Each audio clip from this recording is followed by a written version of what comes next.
Hello, everyone, and welcome to Queerly Recommended, the podcast where we recommend queer books, TV shows, movies, and more.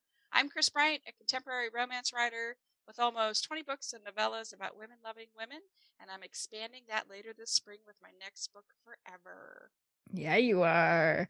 And I am Tara Scott. I review queer women's fiction at The Lesbian Review, Lambda Literary, and Smart Bitches Trashy Books. So if you need more recommendations than what you get just in this show, you can go hit me up for reviews at all those places. If you would like to support our show, we do have a link to Ko-fi in our show notes. It's a site where people can support the favorite content creators like us. Absolutely no pressure. If you're interested, that's amazing. If you're not, that's cool too. You can always also just tell a friend who needs a queer book or TV show or video game in their life. Something Kris and I are especially excited about is that this weekend, we've been talking about this for a couple episodes now, but this weekend, the time is now. It is coming. It is the Lesbian Review's Sexy Reads event. It is running from February 18th to 20th. You can still go get tickets over on the Lesbian Review's website. We are both participating. We are each participating in a panel, and I am most excited. We are live recording a bonus episode of Queerly Recommended as part of the event. We've never recorded a live episode before where people watch us. We'll see how it goes. I might actually do something with my mop of a hair and not wear a hoodie, maybe. I will probably wear a hoodie. Well, maybe I won't. Who's to say? Anything can happen. Right? Will I iron a shirt? Shirt? What's that? It's got to be a pullover.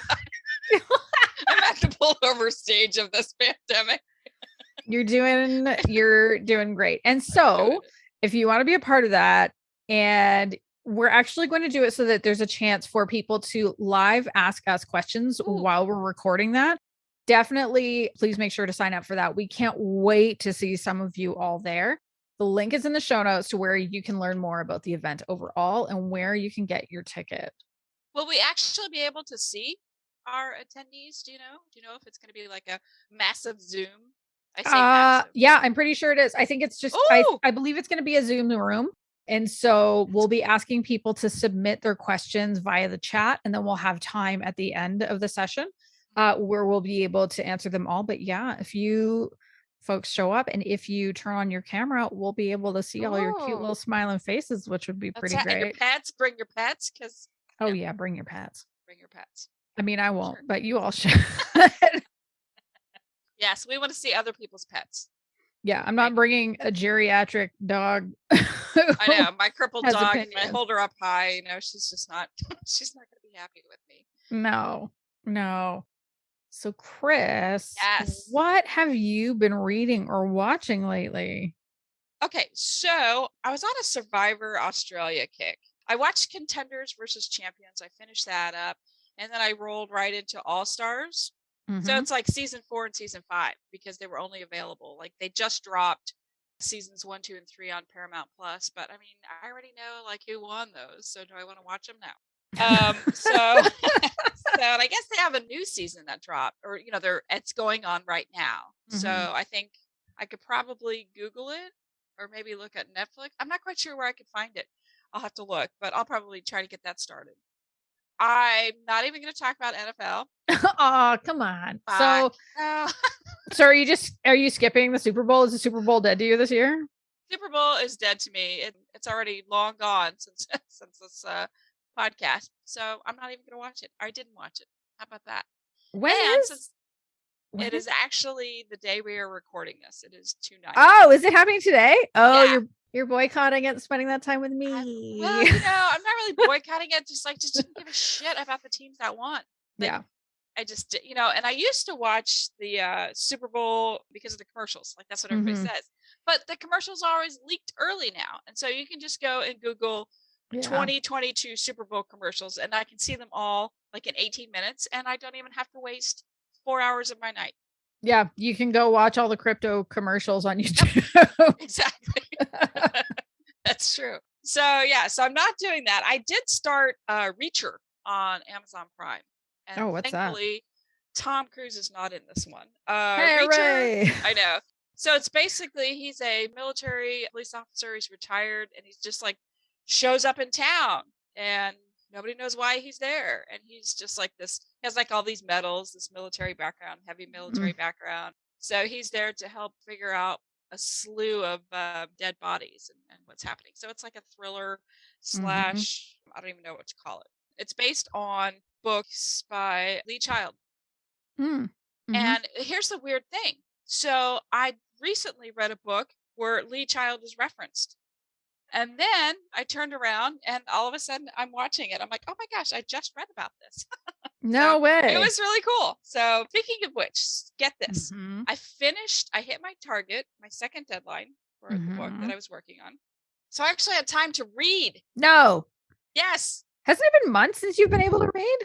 Oh my gosh, yeah, it felt like it. For sure. It has been a very long time. Or reading words that were not written by you. Right, exactly. That doesn't include editing my own shit. Like actual words. Yes. So I read Carson Tate's latest, that's actually out today. It's called Perilous Obsession. So if you like a thriller with some intrigue and lesbian leads, then pick up the book. She's really, I mean, is anyone else writing that kind of thing? Because I feel like she's really cornered that market. Like there's her, there's a little bit of Radcliffe when she writes the honor series. Yeah. Yeah, kind of writes that. And that's just within my publishing house. I'm sure that there's a lot more out there that I'm just not aware of. Oh, I think there might be a bit with, I think Claire McNabb maybe has done a bit of that with Bella, if I recall correctly, but I haven't read any of it. So I might be recalling very incorrectly. I'm not confident. We'll just go with it.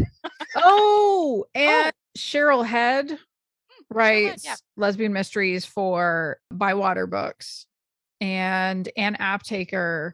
Is that how you say her last name? I can't remember. I feel so bad. I spoke to her once on my whole podcast. But I think you're right. Aptaker is right, because I always mispronounce people's names, and I don't mean to. Yeah, it's just the way I learned how to read words. And it's in Germany, right? I mean, English is my second language. I tell people this all the time. German's my first language. So I have learned a whole different way to read. It's a different way, and so do you still speak German with your mom at all? Natürlich. All right. Yes, I do all the time. She yells at me all the time in German. So do you yell back in German? I don't yell back. Are you snarky in German? Yes, I'm snarky, and I do get back. But she's my mom. I can't. I can only yell so much, and it's a playful yell. It's playful. Absolutely. I haven't been mad at my mom in years. I think. Anyway, yeah. So here's something that you just found out about me. I did. It's true. I'm still kind of surprised, if I'm being honest. I've had like 12 minutes to deal with this information, and I'm just not used to it yet. I know. So I secretly play games on my phone. Like, I mean, we all talk about Wordle. I mean, that's nothing. And I've done Razzle, and I've done Words with Friends, and nobody likes to play with me. And it's just like with my mom, because my mom loves Words with Friends, and she's real good at it, and is kind of a pain in the ass about it. So I haven't played that in a while, though, because I took it off my phone because it was just like, so I became obsessive about it. So I had to take it off my phone. But a game that I do play every day is Toon Blast, and I'm on like level 4,570, which means you have been playing for a while. Like, to get to that high level, playing for a while.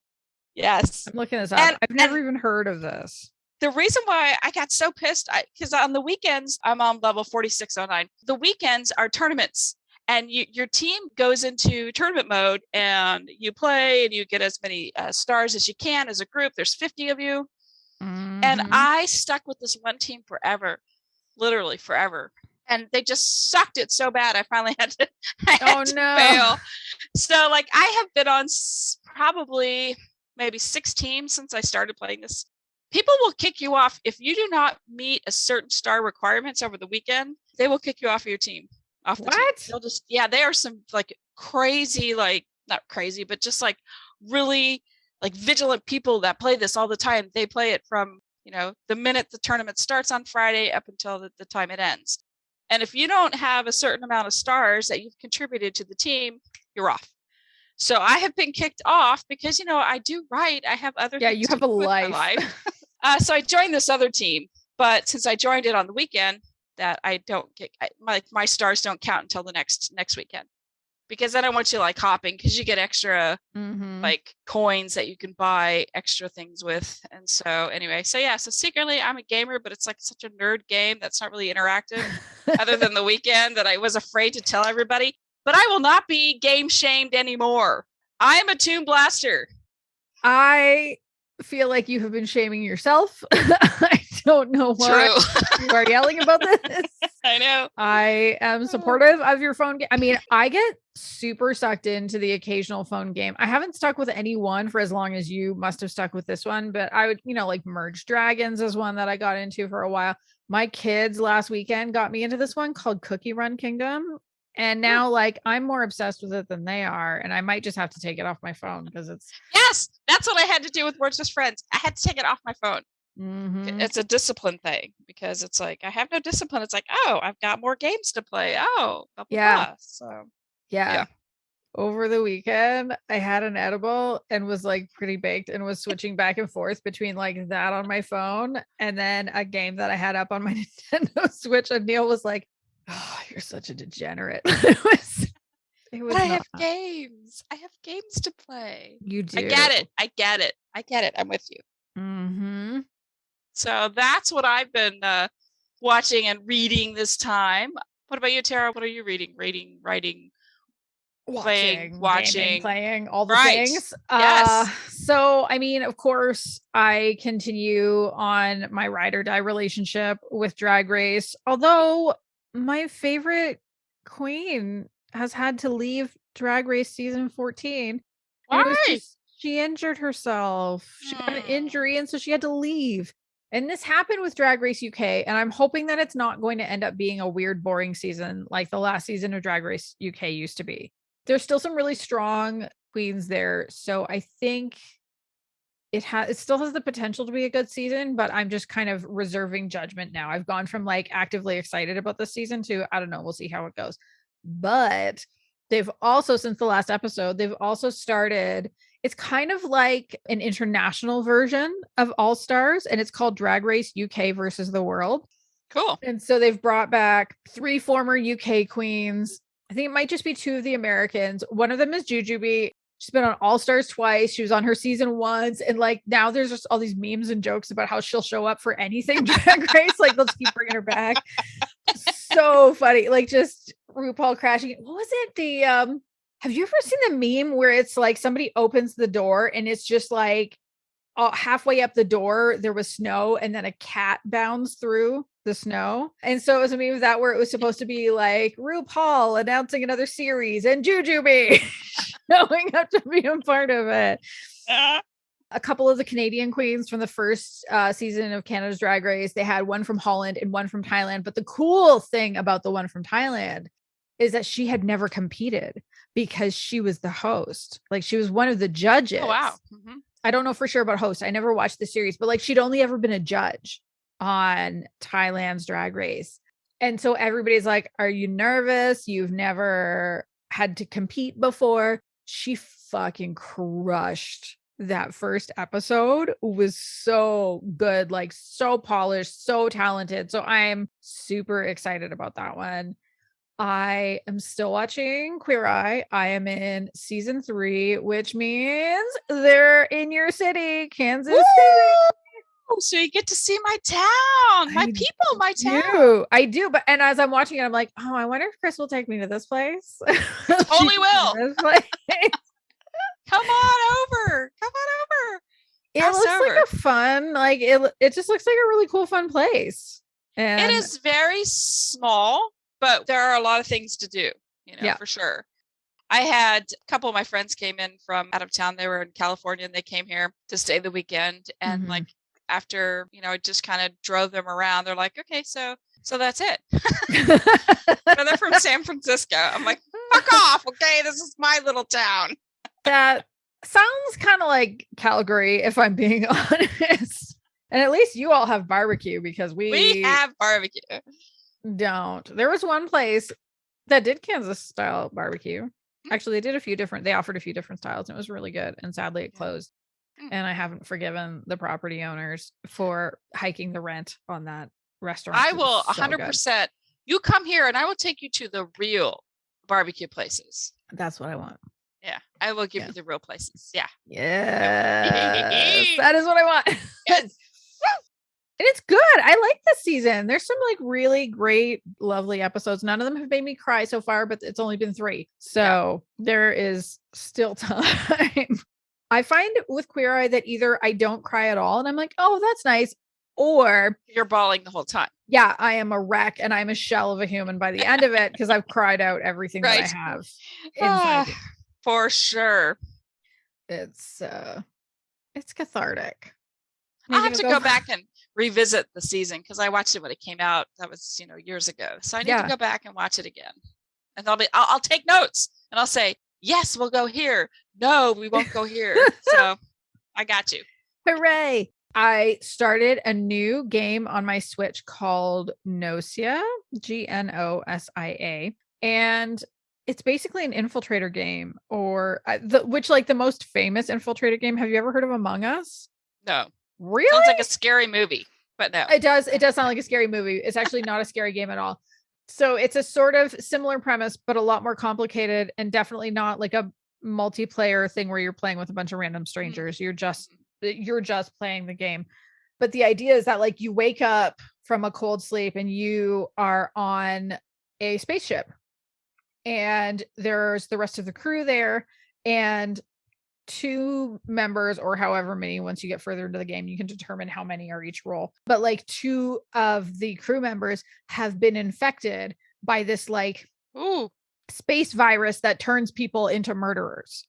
And you have to collectively with the rest of the crewmates decide who you're going to put into a cold sleep because when they're in that state, then the Gnosia can't murder people. And so it's this like investigative, you're trying to persuade people. The art is super gorgeous. Yeah, I'm looking at images now from it. It really is. It beautiful. Yeah. I love the art so much. And the writing is kind of twisty and interesting. And it's one that like, I wouldn't say that like it's a specifically queer game as in you can go in and have romances and that kind of thing. But like there are non-binary characters.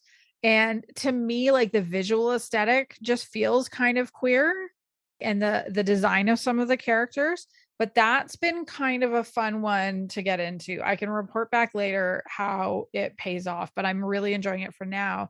And the last thing is I am reading Count Your Lucky Stars by Alexandria Belfler.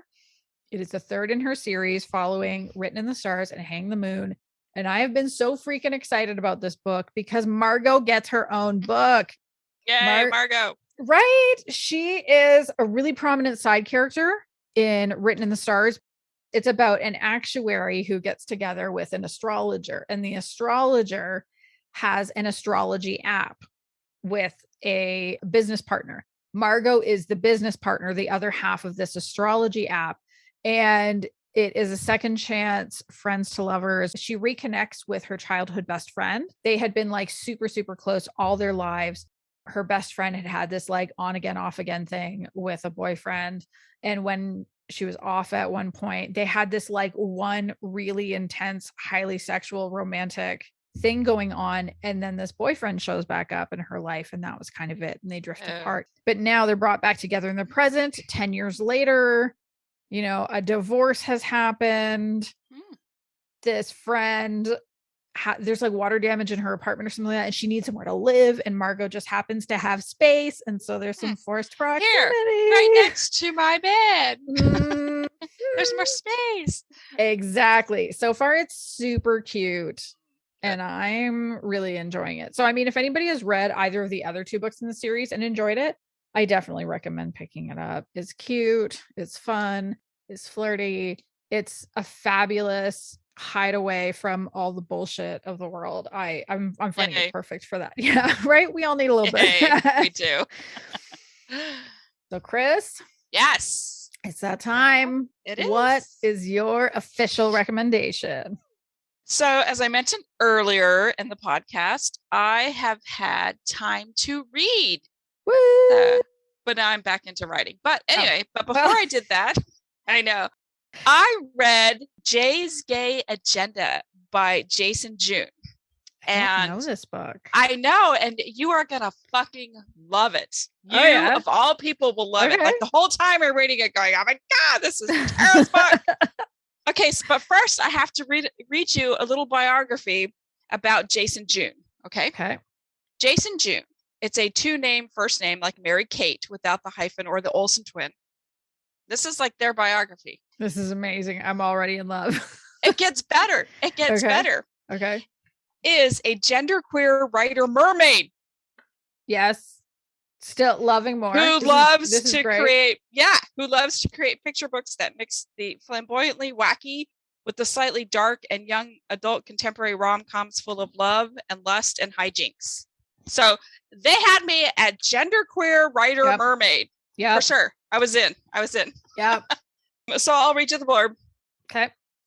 There's one thing Jay Collier knows for sure. He's a statistical anomaly as the only out gay kid in a rural Washington town.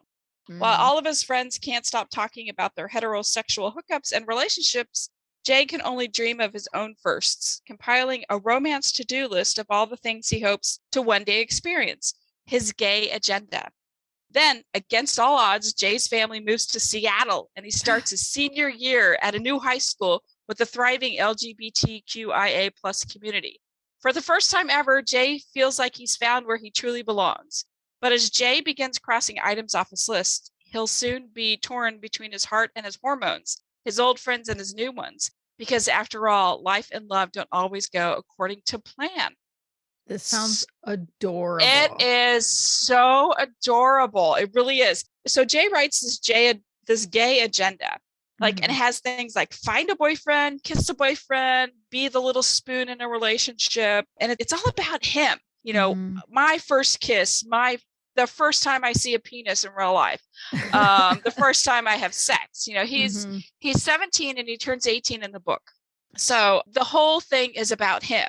So when he moves to Seattle and things start working out for him, his agenda changes.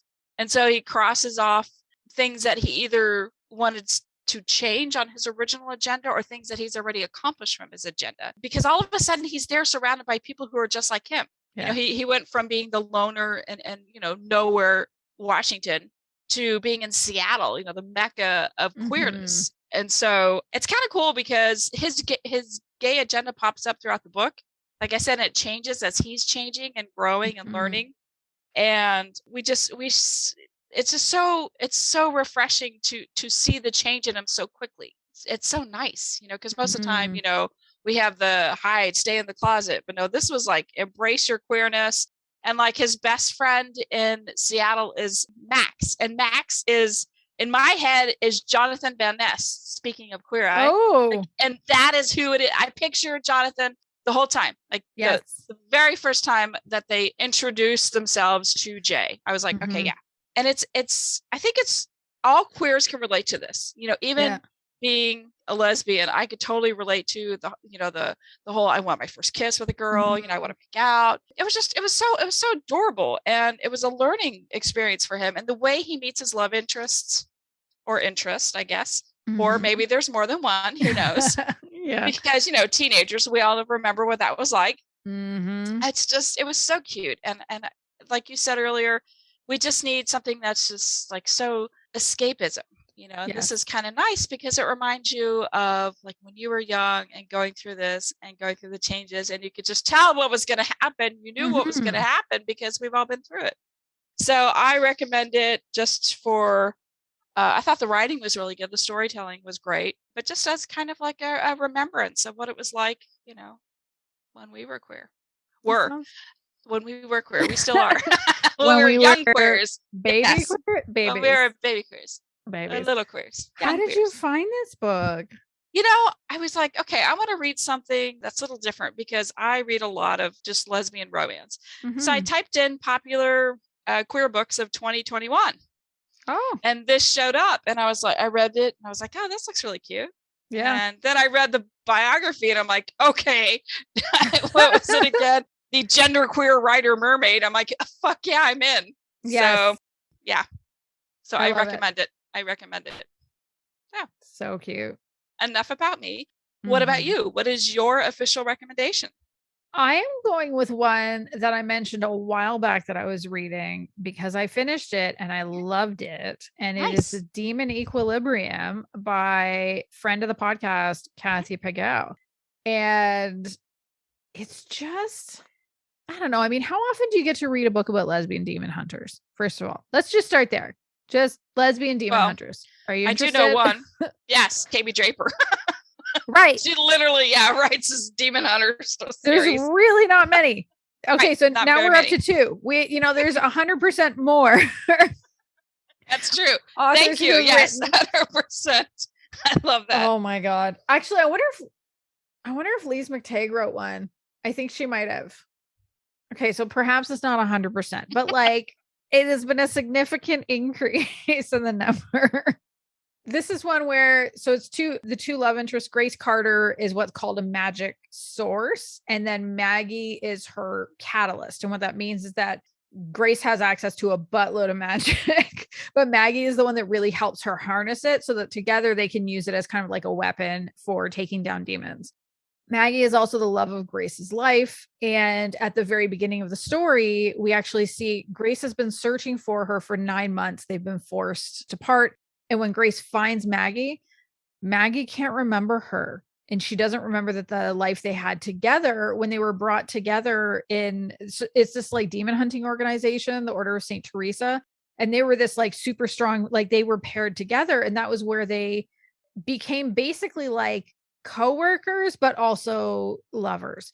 And the one thing that's clear is that like their memories have been tampered with, but they don't know why. They don't know by whom. They don't know what's up. And so Maggie kind of goes along with it and she trusts Grace anyway, which is good because there's some really big shit that's going to happen. There's the demon horde that wants, they're planning for an apocalypse. And so Grace and Maggie kind of need to save everybody. The thing that's cool about this book, it's told in 2 timelines. So there's 1897 when Grace and Maggie first meet. They begin their relationship. They learn how to use their magic. They become partners in both senses of the word. And then there's also 1903. We can call that the present. And that's, when Grace finds Maggie again. And so it kind of goes back and forth until the story effectively like brings the 2 together. And then we just stick with what's happening in the present.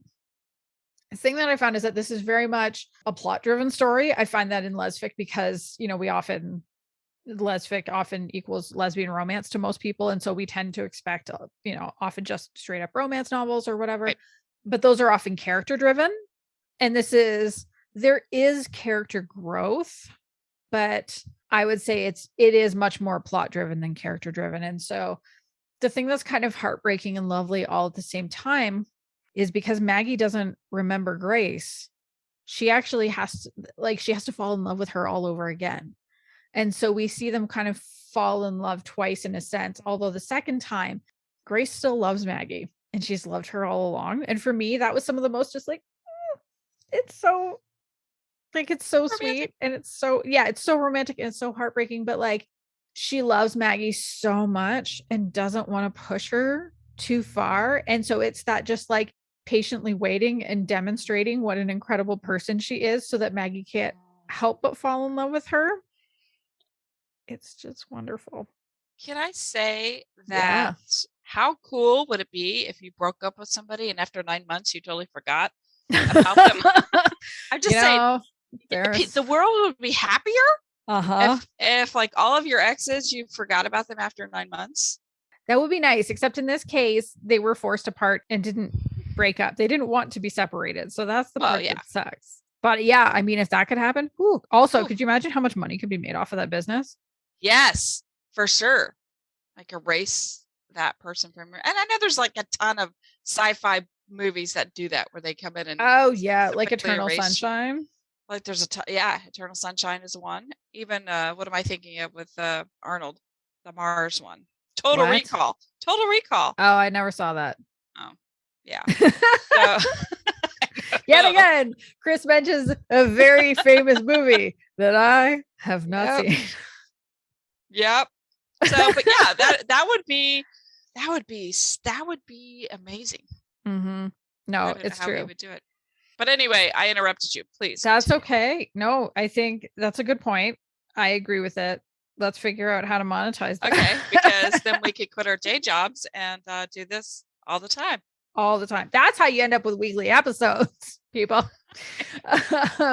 Yeah, I had a lot of fun with this one. The world building worked for me. The magic system I thought was pretty interesting, especially that idea of needing two people to harness the magic and to make it work. I thought that was something I hadn't quite seen before. The setting also worked. It felt kind of westerny to me in parts. Like part of the book takes place in New York, part of the book takes place in Wyoming. So it felt a little more westerny with it being in Wyoming. So yeah, like if you are interested in the idea of, 20th century America, like turn of the 20th century America, but like demons and demon hunters and lesbian demon hunters. Sold. Yeah, go for it. It's going to be a ton of fun. And there is a really strong mystery involved as well, because there is that question. Why were they separated? Who separated them? Who decided to mess with their memories? What was there to gain? And so it's kind of one of those books that it's hard to you can't put it easily into one genre box, because it has romance, it has mystery, it has paranormal, it has historical. Also, if you like those books where there's a little bit of everything, this is the one. That's it. I say go get it. Good. That is all for this episode. Thank you so much, everyone, for joining us. If you have enjoyed the show, please make sure you subscribe wherever you listen to podcasts. You get notified whenever we release an episode. And like I said earlier, if you have a friend who you think would like a show, please let them know, or you can support us through the Ko-fi link in the show notes. Or if you want to connect with us on your favorite social media site, just reach out to Queerly Recommended on Instagram, Twitter, and Facebook, or email us at podcast@queerlyrecommended.com. Goodbye, everyone. Goodbye, everybody.